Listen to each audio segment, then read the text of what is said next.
नमस्कार मित्रों, astro talkies में आप सभी का स्वागत है। आज का जो हमारा विषय है वह बुध देव जो अस्त हो रहे हैं 22 अप्रैल 2020 से। तो आज हम इस विषय पर विचार करेंगे कि समस्त 12 राशियों पर बुध देव जो अस्त हो जा रहे हैं, यानी कि सूर्य के प्रकाश के कारण जो अस्तगत होते जा रहे हैं, तो उनका समस्त 12 राशियों पर कैसा प्रभाव रहेगा। तो देखिए, जो बुध है, बुध क्या है? यानी कि हमारा व्यापार है, बुद्धि है, तार्किक शक्ति है, लेन देन है, हिसाब किताब की बातें हैं, यानी कि समस्त प्रकार के आर्थिक विषय रखने वाले जो देवता हैं अर्थात बुध ग्रह, वह सूर्य के अत्यधिक पास आ जाने के कारण अपनी क्षमता में कुछ कमी लेकर के अस्त कहलाएंगे, क्योंकि सूर्य के प्रकाश के कारण उनकी जो बुद्धि है वह, जैसे हम लोग कहते हैं ना कि अत्यधिक प्रकाश आँखों में लग जाता, तो हम लोग कहते हैं आँखें चौंधिया गई, यानी कि आँखों के आगे चारों तरफ जो है उजाले के कारण, इतना ज़्यादा प्रकाश होने के कारण हम उस प्रकाश में उस चीज़ को देख नहीं सकते। तो यह स्थिति हो जा रही है बुध देव के साथ, क्योंकि वह सूर्य के काफ़ी नज़दीक आ जा रहे हैं और वहाँ पर वह कुछ कांतिहीन हो रहे हैं, यानी कि बुध की जो क्षमता है उस क्षमता में कुछ कमी आ रही है।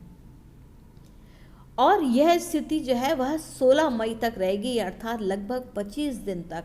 इसमें 1, 2, 4 दिन कम या ज़्यादा भी हो सकता है, क्योंकि मैं जिस पत्रे को लेती हूँ उसके आधार पर यह 16 मई को हो रहा है, और कुछ पत्रों में यानी कि जिसमें पंचांग में वह कुछ कम दिन का भी हो सकता है। तो यह 2-4 दिन का इधर उधर हम कह सकते हैं। अब बुध अस्त हो जाने के कारण जैसे मेष राशि है, कर्क राशि है, कन्या राशि है और मकर राशि, यह जो 4 राशियां हैं, मेष, कर्क, कन्या और मकर राशि, इनके आर्थिक विषयों में कुछ परेशानी आ सकती है या इन्हें कुछ कठिनाइयों का अनुभव हो सकता है, क्योंकि बुध जो है वह आर्थिक शक्ति भी होती है। तो इस बात का ध्यान रखें, क्योंकि देखिए एनालिसिस हो गया, लेन देन हो गया, हिसाब किताब, यानी कि बुध के अंदर जो हिसाब किताब रखने की जो क्षमता है वह कुछ अस्त होता जा रहा है, तो इसका प्रभाव रहना वाला है। अब चलते हैं, जानते हैं समस्त 12 राशियों पर इसका क्या प्रभाव रहने वाला है। तो सर्वप्रथम चलते हैं मेष राशि पर। तो मेष राशि वाले जो जातक हैं उनके अनावश्यक रूप में व्यय होंगे, यानी कि खर्चे अधिक होंगे, व्यापार अथवा सेवा वर्ग को परेशानी हो सकती है, और जो नया कारोबार खोलेंगे या खोलने के उत्सुक हों उनके लिए फिलहाल यह समय उचित नहीं है। अब वृषभ राशि की बात करते हैं। तो देखिए, जो वृषभ राशि वाले जो जातक हैं उनके लिए यह धन भाव, कुटुंब भाव, वह पंचम भाव, यानी कि आपकी इच्छा के स्वामी होकर के एकादश लाभ भाव में स्थिति बना रहे हैं, जो कि उत्तम है। यानी कि शुभ समाचार मिल सकते हैं, लंबे समय से चली आ रही समस्या का हल निकल सकता है, और आपकी मनोवांछित जो इच्छाएं हैं वह पूर्ण होने का एक प्रबल संकेत है। अब बात करते हैं मिथुन राशि की। मिथुन राशि वाले जो जातक हैं उनको मिले जुले परिणाम मिल सकते हैं। किसी भी उधार या लेन देन से बचें और सोच विचार कर ही कोई कदम उठाएं, क्योंकि आर्थिक मामलों में सावधानी से कार्य करें, परंतु यह कैरियर के लिए एक बहुत ही अच्छा समय है। अब कर्क राशि की बात करते हैं। तो कर्क राशि वाले जो जातक हैं, यदि वह व्यापार में हैं तो उन्हें काफ़ी उतार चढ़ाव का यह समय है उनके लिए। जीवन साथी अथवा बिजनेस पार्टनर से कुछ गर्मा गर्मी हो सकती है, तो इसलिए सतर्क रहने की आवश्यकता है। यानी कि ध्यान दें कि किसी से गर्मा गर्मी ना हो पाए, किसी से नाराज़गी ना हो पाए, जिससे कि आने वाले समय में आपकी सारी स्थितियाँ सही हो जाए। अब सिंह राशि की बात करते हैं। तो जो सिंह राशि के जो स्वामी हैं वह सूर्य होते हैं, और इनका जो स्वामी है वह मेष राशि में बैठा है। यानी कि सिंह राशि वालों का सिक्का चलेगा, परिवार में सुख, क्योंकि बुध आपके लाभ का स्वामी होकर के अष्टम में विराजित हो जाते हैं। तो जो धन आपका चला गया हो वह भी निकल करके आएगा इस समय पे, क्योंकि आपका सूर्य एकदम पावरफुल पोजीशन में है। अब कन्या राशि की बात करते हैं। तो यहाँ पर क्या है कि यहाँ पर बुध अस्त हो जाने से आपका कैरियर विशेष रूप से प्रभावित हो सकता है। यदि आप व्यापार या सेवा में हैं तो सावधानी रखें, अपने बॉस से बना के रखें, क्योंकि अल्टीमेट वही आपके लिए ही कार्य करेगा।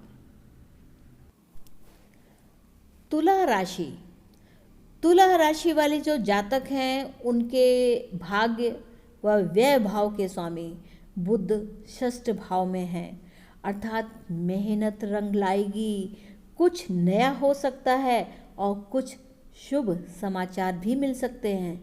हाँ, किसी भी निवेश के लिए सोच समझ के ही निर्णय लें। वृश्चिक राशि की बात है तो आपकी राशि में बुध अष्टम भाव व एकादश भाव का स्वामी होकर के पंचम भाव में है।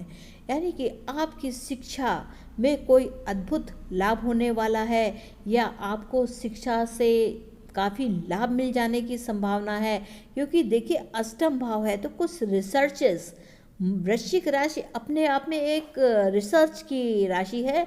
और यहाँ पर क्या है कि बुध अष्टम भाव के स्वामी भी हैं और एकादश में बैठे हुए हैं, और साथ में क्योंकि यह शिक्षा से संबंध है तो कुछ विशेष प्रकार की उन्नति शिक्षा के क्षेत्र में दिखाई दे रही है।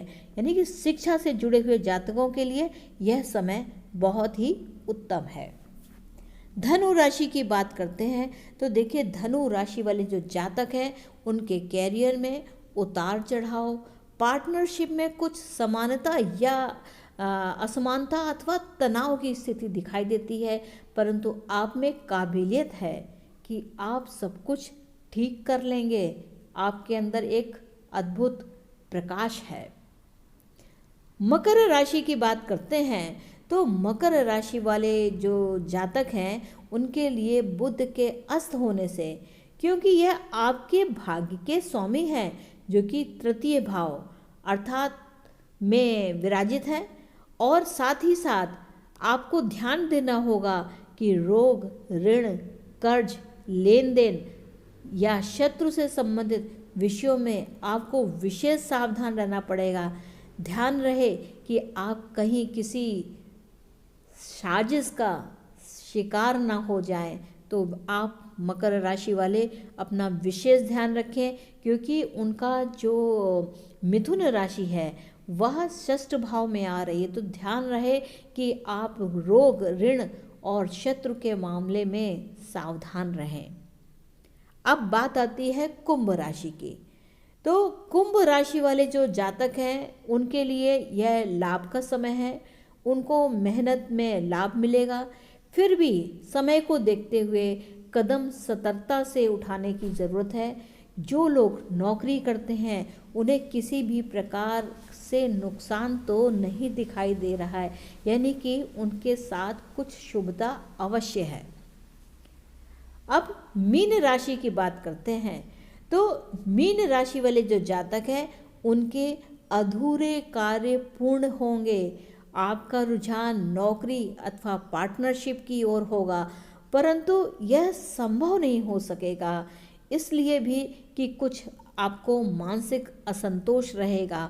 वाणी भी काफ़ी प्रभावशाली होगी या ऑर्डर देने वाली होगी, या जैसे आप कुछ कमांड दे रहे हों कि ये यह करिए, ऐसा करिए, इससे आपसे काफ़ी लोग नाराज़ हो सकते हैं। तो इस बात का ध्यान रखें और अपनी वाणी को संयत रखें और आवश्यकता के अनुसार ही उस कठोर वाणी या ऑर्डर देने वाली जो आपकी वाणी है उसका ध्यान रखें और अपने समय को प्रभावशाली बनाएं। तो मित्रों, ये था बुध के अस्त होने पर समस्त 12 राशियों पर होने वाले प्रभाव का एक छोटा सा परिणाम। और आशा है कि आपको मेरा यह एपिसोड अच्छा लगा होगा। और आपने अगर मेरे इस एपिसोड को एंजॉय किया है तो please do like, share and subscribe my channel astro talkies. और फिर मिलते हैं ज्योतिष की कुछ नई जानकारियों को लेकर के। तब तक के लिए नमस्ते।